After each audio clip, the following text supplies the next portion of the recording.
Gracias por estar con nosotros, continuar aquí en Revista Tele15. Ahora nos toca entrevista central y en esta entrevista central vamos a conversar, como siempre, interesantísimo tenerlo siempre con nosotros, al ex gobernador del Banco Central y además economista, el doctor Guillermo Caram.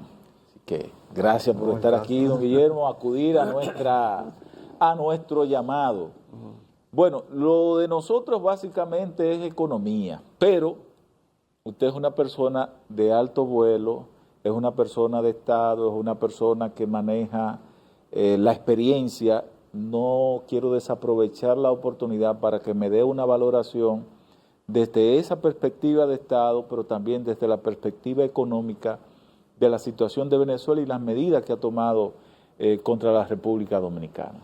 Bueno, yo creo que es insostenible la situación de Maduro. En estos tiempos es muy difícil gobernar con un pueblo activo, activo físicamente, pero sobre todo a través de los medios de comunicación contemporáneos, las redes sociales que permiten la divulgación de los acontecimientos, la fijación de posiciones. Por ejemplo, y creo que el propio gobierno venezolano ha cometido torpezas.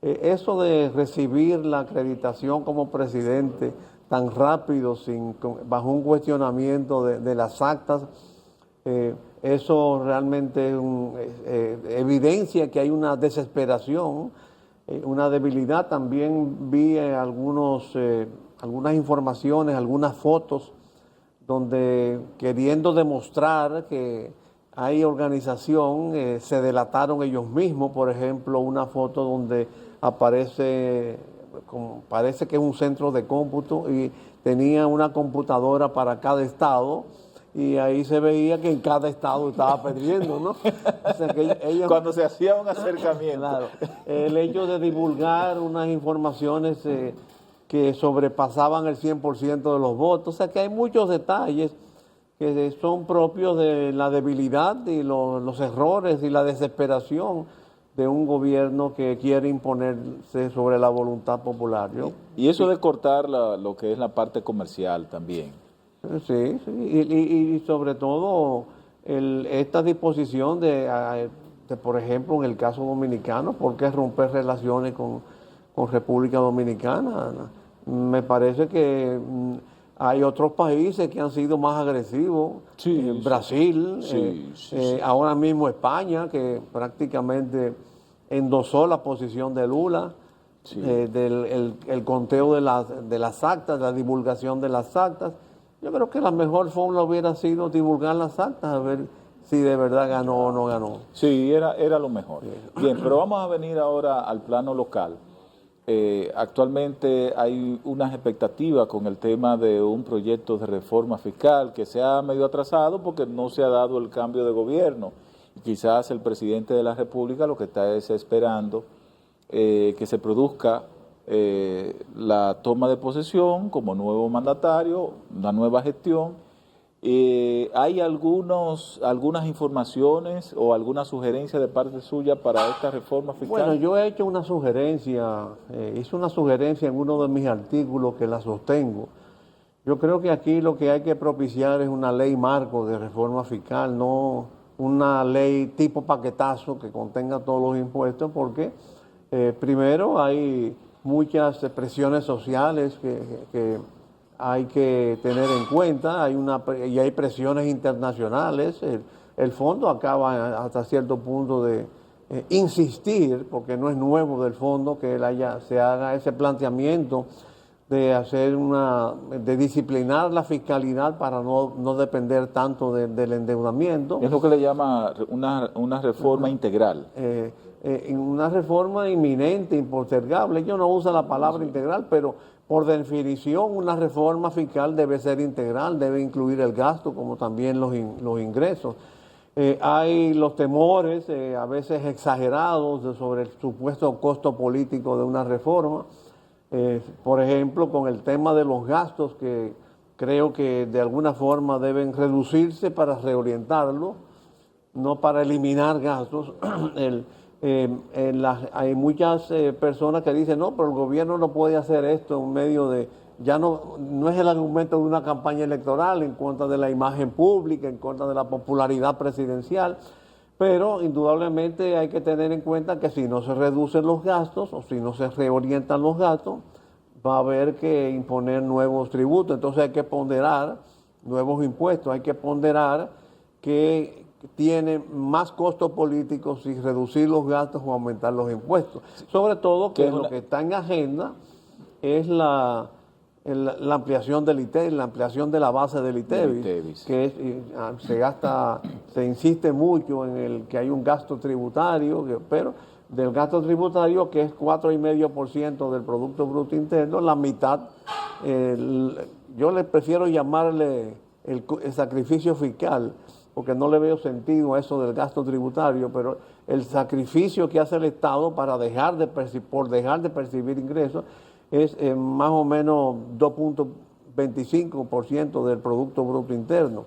Y eso pudiera significar cerca de 150,000 millones de pesos, pero son nuevos impuestos que se le van a imponer a la ciudadanía, y entonces hay que ponderar si el costo político y sobre todo que hay otros renglones que tienen facilidades tributarias, sacrificio fiscal, que ya se están poniendo adelante, ¿no? Las zonas francas. El propio ministro de Industria y Comercio dijo que la zona franca no se toca. Los productores de ron dicen que no se... Parece como que asumió un compromiso con la gente de zona franca. Es una situación realmente que hay que ser justo y equitativo para que no provoque reacciones sociales adversas.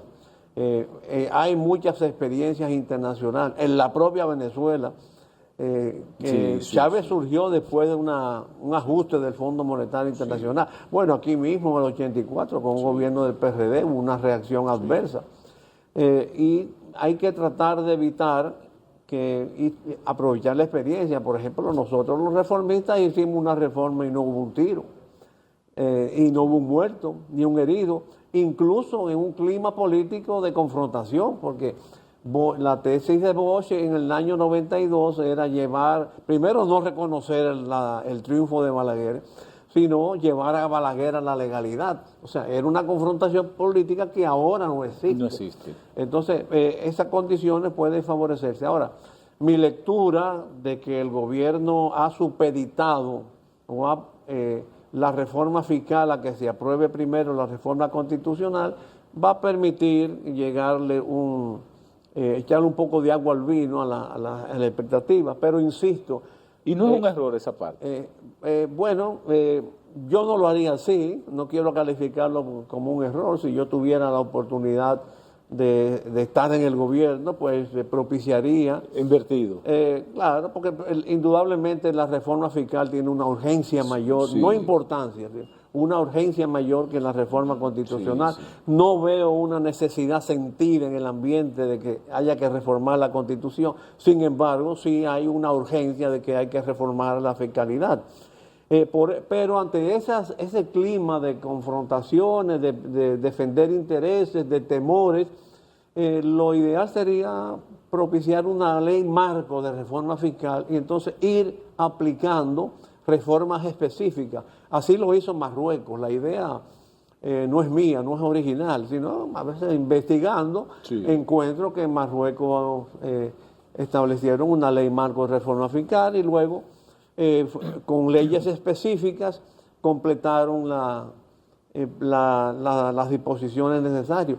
Sobre todo que aquí hay temas que son componentes importantes del déficit fiscal que requieren un tratamiento especial y cuidadoso. Por ejemplo, el sector eléctrico, que es el sector que más carga le produce al Estado, le produce un déficit de 1.500 millones de dólares.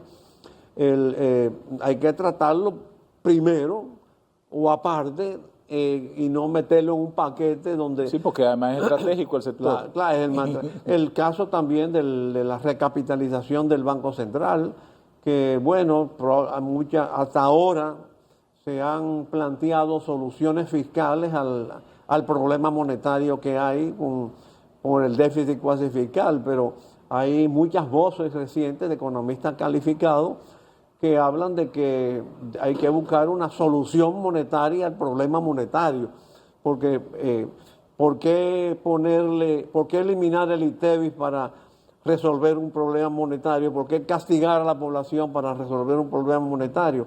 Entonces, todo eso requiere leyes particulares. La misma revisión de exenciones, el llamado gasto fiscal, le insisto, yo le llamo sacrificio fiscal, ha sido parte, además de la mitad que es para el ITEVIS, otros han sido para alentar determinadas actividades económicas. Es un compromiso que el Estado ha hecho para alentar determinadas actividades económicas que no puede de golpe y porrazo desautorizarse o negarse a sí mismo. Porque si un Estado dice lo que yo dije ayer, no lo cumplo hoy, lo que diga hoy no hay credibilidad para que lo pueda cumplir mañana. O sea, hay que estudiar esa parte. Todo eso requiere un estudio. Entonces, yo preferiría que haya una ley marco y luego leyes específicas que resuelvan los problemas particulares. El día pasado, señor Carán, yo estuve hablando con un economista y ahora que usted mencionó, lo recordé, usted mencionó nosotros los reformistas, ¿verdad? Estábamos analizando el tema de la reforma y estábamos analizando el tema del presupuesto, cómo varía de acuerdo a la ideología partidaria. Hablábamos de que, por ejemplo, los reformistas, Balaguer tenía un gasto de inversión o un presupuesto para inversión que, si bien era cierto que Balaguer odiaba los préstamos, lo hacía con capital propio, pero siempre tenía un buen nivel a nivel de inversión. Hablábamos, por ejemplo, del Partido de la Liberación Dominicana, que también mantuvo un buen nivel de la inversión dentro de la economía y mantenía un juego que permitió una cierta estabilidad. Sobre todo en el primer periodo de gobierno. Entonces, poníamos el caso, por ejemplo, del PRD-PRM, que siempre ha sido como medio... diríamos que tímido para el tema de la inversión, y vemos un presupuesto que no llega al 3%, más o menos, ¿verdad? Y quizás eso no es lo que le hace falta, invertir más para un activismo mayor de la economía. Definitivamente, pero quiero aprovechar la pregunta para así insistir. La política económica es una derivación de la concepción filosófica y política de los gobiernos. De los gobiernos. Los reformistas socialcristianos, sobre todo, creemos en un Estado rector del bien común, un Estado promotor, un Estado regulador, no un Estado administrador. Nosotros creíamos sosteníamos y sostenemos lo que queda de reformismo como partido y lo que queda de nuestra convicción personal, que ojalá vuelva. Ojalá surjan nuevas figuras que retomen el concepto reformista, que hay que promover la economía, hay que promover la inversión activa a la economía. No somos, por ejemplo, partidarios de una estatización de la función pública, de un Estado administrador, de un Estado paternalista, que a través de una burocracia hipertrofiada provea empleo. El empleo, a nuestro juicio, debe proveerlo la economía, que deberíamos alentar. Los subsidios los manejábamos con más bien en naturaleza, que más que en dinero, que se presta mucho a toda la corrupción que ha sido denunciada. Entonces, por supuesto, yo tengo la esperanza que el presidente Abinader se haga más reformista en esta etapa, que es muy difícil porque él esencialmente es de formación socialdemócrata y nosotros los reformistas somos socialcristianos. Sí, pero la práctica algo debe llevarlo, porque la inversión, ¿de cuánto ronda la inversión actualmente? Mira, yo no recuerdo ahora mismo el monto, pero hay un tema que quiero tocarte con relación a eso, y es la coherencia gubernamental. Acaba de promoverse una ley que se ha aplaudido mucho y el gobierno se ha autoalabado mucho, de responsabilidad fiscal. Así, el de responsabilidad. Sin embargo, yo tuve acceso a un documento que está circulando en las redes sobre la política presupuestaria. En ese documento de la política presupuestaria, se plantea, en la ley de responsabilidad fiscal se plantea invertir más, endeudarse menos. Sin embargo, en el presupuesto, en el documento de política presupuestaria para el 2025, la inversión propuesta es menor que la que está actual. Que la presupuestada actual, porque la presupuestada actual no se ha ejecutado, pero es menor que la presupuestada actual y el endeudamiento va a aumentar. La ley de responsabilidad fiscal plantea reducir el endeudamiento de un 60% a un 40%. Eso es lo que el gobierno ha alardeado. Pero eso significa reducir un 33%, y eso es mucho. Pero para tú reducir el endeudamiento, tú tienes que reducir el déficit, y para tú reducir el déficit tienes que hacer reducción de gastos o aumentar impuestos. Entonces, caemos otra vez en lo mismo. Por eso yo creo que ojalá y al gobierno se imbuya de una mayor coherencia entre lo que dice y lo que hace. O sea, no está ejecutando tal cual lo que ha dicho, lo que se ha comprometido. No hay coherencia entre la política presupuestaria 2025 con la ley de responsabilidad fiscal que el gobierno ha alardeado tanto. Y es una ley que viene incluso de la Estrategia Nacional de Desarrollo del año 12 años. Tiene esa ley manoseándose y pasándose de cámaras. Y el gobierno ha logrado algo importante, que es la aprobación. Pero si ya comenzamos a sembrar dudas sobre el cumplimiento de esa ley, entonces pasará lo que ha pasado con muchas otras leyes buenas. República Dominicana es un país de leyes muy buenas, pero que no se cumplen. ¿Cómo nosotros terminaremos económicamente a nivel de ese crecimiento que proyecta el Banco Central? ¿Terminaremos tal cual lo proyectado?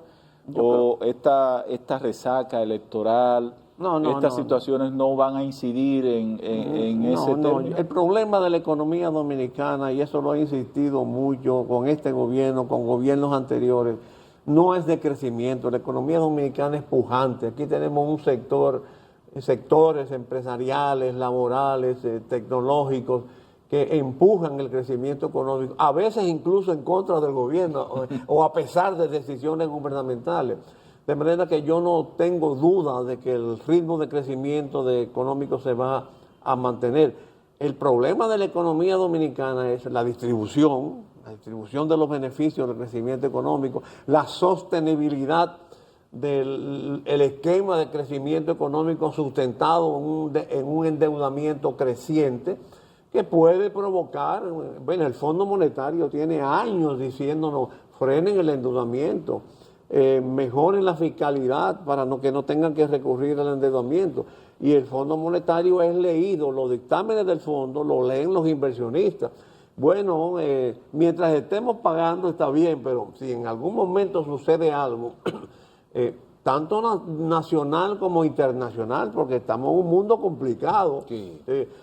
Que pueda provocar alguna restricción de fondos, pues los inversionistas dejarán de invertir en aquellos países que tienen economía menos sostenible, más frágiles. Y de acuerdo a lo que se ha publicado, lo que se publica y se sabe, nosotros ya tenemos el 60% de nuestra producción hipotecada con el endeudamiento. O sea, eso nos dice que el tema sería un tanto complicado. Ahora bien, hay sectores que tienen quejas, que hablan de una recesión, que hablan de un freno en su desenvolvimiento, sector construcción, con el tema del aumento del cemento, que recientemente le incrementaron, creo que fueron 40 pesos más, que serían 90 con un aumento que también se produjo.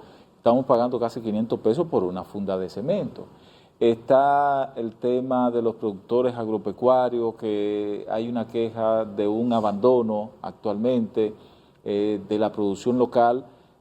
Ustedes, por ejemplo, dentro de su esquema, ¿qué recomiendan a nivel de inversión en los diferentes sectores para reorientar un poco lo que es el desenvolvimiento económico? Bueno, yo creo que tienen tratamientos diferentes. Con relación al sector de la pecuaria, hay realmente un rezago, un abandono, aunque las cifras recientes evidencian que se ha dinamizado un poco, pero mientras sigamos en un mundo, vamos a llamarle de economía especulativa, donde lo importante sea la rentabilidad, medida por la tasa de interés. Nosotros estamos en una economía de alta tasa de interés, fijado por la tasa de política monetaria del Banco Central, que la fija en un 7%. Y ese 7%, si la tasa de política monetaria del Banco Central es un 7%, ¿cuánto tienen que pagar los bancos para captar dinero y a cómo lo tienen que prestar? Entonces, a un sector agropecuario al que el crédito le llegue entre 12, 13 y 14%, el propio gobierno para su déficit fiscal emite títulos, instrumentos de 9, 10%. Eso es lo que se llama una economía especulativa o rentista, vamos a llamarle para evitar malas interpretaciones. Confusiones. Una economía donde la renta sea lo que predomine en las decisiones económicas. ¿Qué pasa? Que el que tiene dinero o los bancos prefieren, por ejemplo, comprar títulos de deuda del gobierno, títulos en el Banco Central, porque son tasas de interés atractivas, un cliente grande o 2 clientes grandes, no 100 clientes pequeños. Prefieren, por ejemplo, si tú tienes 100 millones a prestar, en lugar de prestárselo a 100 agricultores y a 1 millón de pesos, se lo prestan al Estado y le compran un título. No tienen que hacer supervisión bancaria, evaluación técnica, no tienen que visitar campo. Y además con algunos incentivos y la garantía, porque el Estado es la garantía ilimitada del Estado. Sin embargo, los préstamos agropecuarios tienen muchos riesgos, el clima, la mano de obra, el mercado, tú produces y no sabes si vas a vender a veces, que viene Haití y cierra la frontera, o nosotros mismos cerramos la frontera. Es muy voluble. Entonces, realmente hay que cambiar el modelo de la economía rentista hacia una economía productora de bienes y, por supuesto, ahí entra de nuevo, porque ¿a qué se debe que haya una economía rentista? En que el Estado tiene déficit y constituye un demandante de crédito y en lugar de ese dinero dejarlo para que se invierta en la agricultura, pero bajando las tasas de interés. Si el Estado se retira del mercado de crédito, ya los bancos comerciales, su dinero, tienen que obligadamente buscar en qué invertirlo. Y ahí aparecerá el sector agropecuario. El otro tema es la inflación. Bueno, la inflación se ha tratado de combatir con tasas altas de interés, pero eso es un arma de doble filo. Eso es una solución a corto plazo, una solución coyuntural, porque contrae la demanda, pero también encarece el préstamo a los productores y entonces se produce menos y al consumirse igual, hay la inflación a mediano o a largo plazo se resurge. Bueno, gracias a don Guillermo Caram por darnos estas orientaciones. Nosotros siempre complacidos de tenerlo acá en Revista Tele 15. A ustedes también agradecerles la sintonía e invitarles para que mañana, 8 de la mañana, estén con nosotros por este mismo canal. Así que nos vemos.